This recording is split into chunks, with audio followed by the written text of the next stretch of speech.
ये कहानी एक दिव्यांग राजा की है जिसके राज्य में कोई भी परेशानी या समस्या नहीं थी।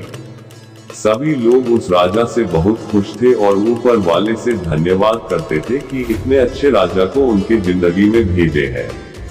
वह राजा दिव्यांग था, उसकी एक आंख नहीं थी और एक पैर नहीं था, लेकिन फिर भी राजा को इस बात का कोई मलाल नहीं था। एक दिन राजा अपने महल के गलियारे में घूमते हुए अपने पूर्वजों की लगी तस्वीर को देख रहा था और सोच रहा था कि मेरे पिताजी इतने शूरवीर थे, उनके पिताजी इतने शूरवीर थे, हमें इतने शूरवीर खानदान में जन्म लेने का मौका मिला, यह ऊपर वाले का धन्यवाद है।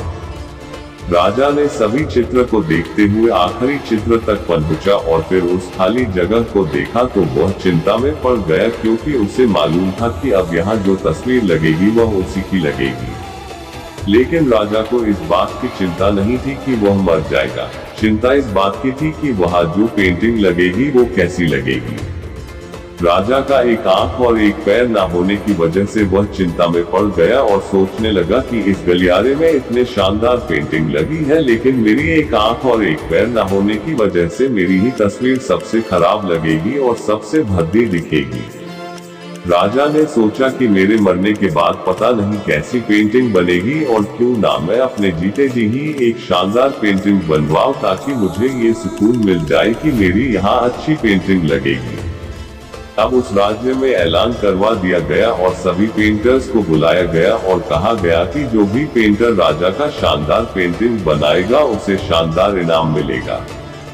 अब सभी पेंटर राज्य में आए और उन पेंटर को पता था कि अगर शानदार पेंटिंग बनेगा तो शानदार इनाम तो मिलेगा, लेकिन जिस राजा का एक आंख नहीं है, एक पैर नहीं है, उसका शानदार पेंटिंग कैसे बनेगा।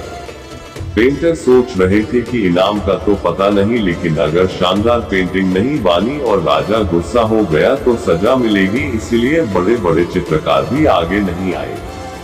तभी उसमें से एक लड़का बोला, राजा साहब मैं आपकी पेंटिंग बनाना चाहता हूँ, मुझे 24 घंटे का वक्त दीजिए। अब सभी बड़े बड़े पेंटर हैरान हो गए कि ये लड़का क्या पेंटिंग बनाएगा, और अगर राजा को पेंटिंग पसंद नहीं आई तो इसे सजा जरूर मिलेगी।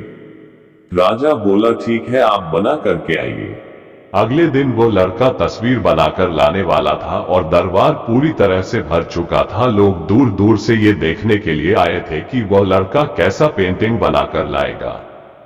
अब लड़का जब उस राजा की पेंटिंग बनाकर लाया तो लोग आश्चर्यचकित रह गए। सब लोग जोर जोर से तालियां बजाने लगे, सीटी बजाने लगे, और जब राजा ने उस पेंटिंग को देखा तो वह खुश हो गया और बोला कि वाह, इससे अच्छी पेंटिंग तो इस पूरे गलियारे में नहीं है। राजा ने उस लड़के को बहुत सारा इनाम दिया। अब आप सोच रहे होंगे कि उस राजा की क्या पेंटिंग बनी होगी जिसकी एक आंख नहीं है और एक पैर नहीं है, कैसा पेंटिंग बना होगा। उस तस्वीर में लड़के ने उस राजा को एक घोड़े पर सवार किया था। एक साइड से उस राजा का एक पैर दिख रहा था और राजा तीरंदाजी करते हुए निशाना लगा रहा था, और निशाना लगाते वक्त एक आंख बंद हो जाती है, और उस लड़के ने उस राजा की वही आंख बंद की थी जो राजा के पास नहीं थी। इस तरह से उस लड़के ने राजा को निशाना लगते हुए घोड़े के ऊपर सवार दिखाया, जिससे एक आंख बंद और एक ही पैर दिखाया, और इतना शानदार पेंटिंग बनाया था कि वह अब तक की सबसे सर्वश्रेष्ठ पेंटिंग थी। उस लड़के के सामने भी चुनौती थी, संकट था, लेकिन उसने सकारात्मक का साथ नहीं छोड़ा। जिंदगी में आप जिस भी मुकाम पर हो, जिस भी संकट में फंस जाए, जिस भी स्थिति में हो, अगर आपने सकारात्मक का साथ कभी नहीं छोड़ा तो यकीन मानिए आप उस संकट से बाहर निकल आएंगे। जिंदगी में उम्मीद का साथ मत छोड़िए, क्योंकि जिसने उम्मीद का साथ छोड़ दिया तो फिर जिंदगी उसका साथ छोड़ देती है। हर पल सकारात्मक रहिए, खुश रहिए, ऊपर वाले के आशीर्वाद के साथ और अपनों के प्यार के साथ, अपनी अच्छी और सच्ची मेहनत के साथ कर दिखाओ कुछ ऐसा कि दुनिया करनी चाहे आपके जैसा।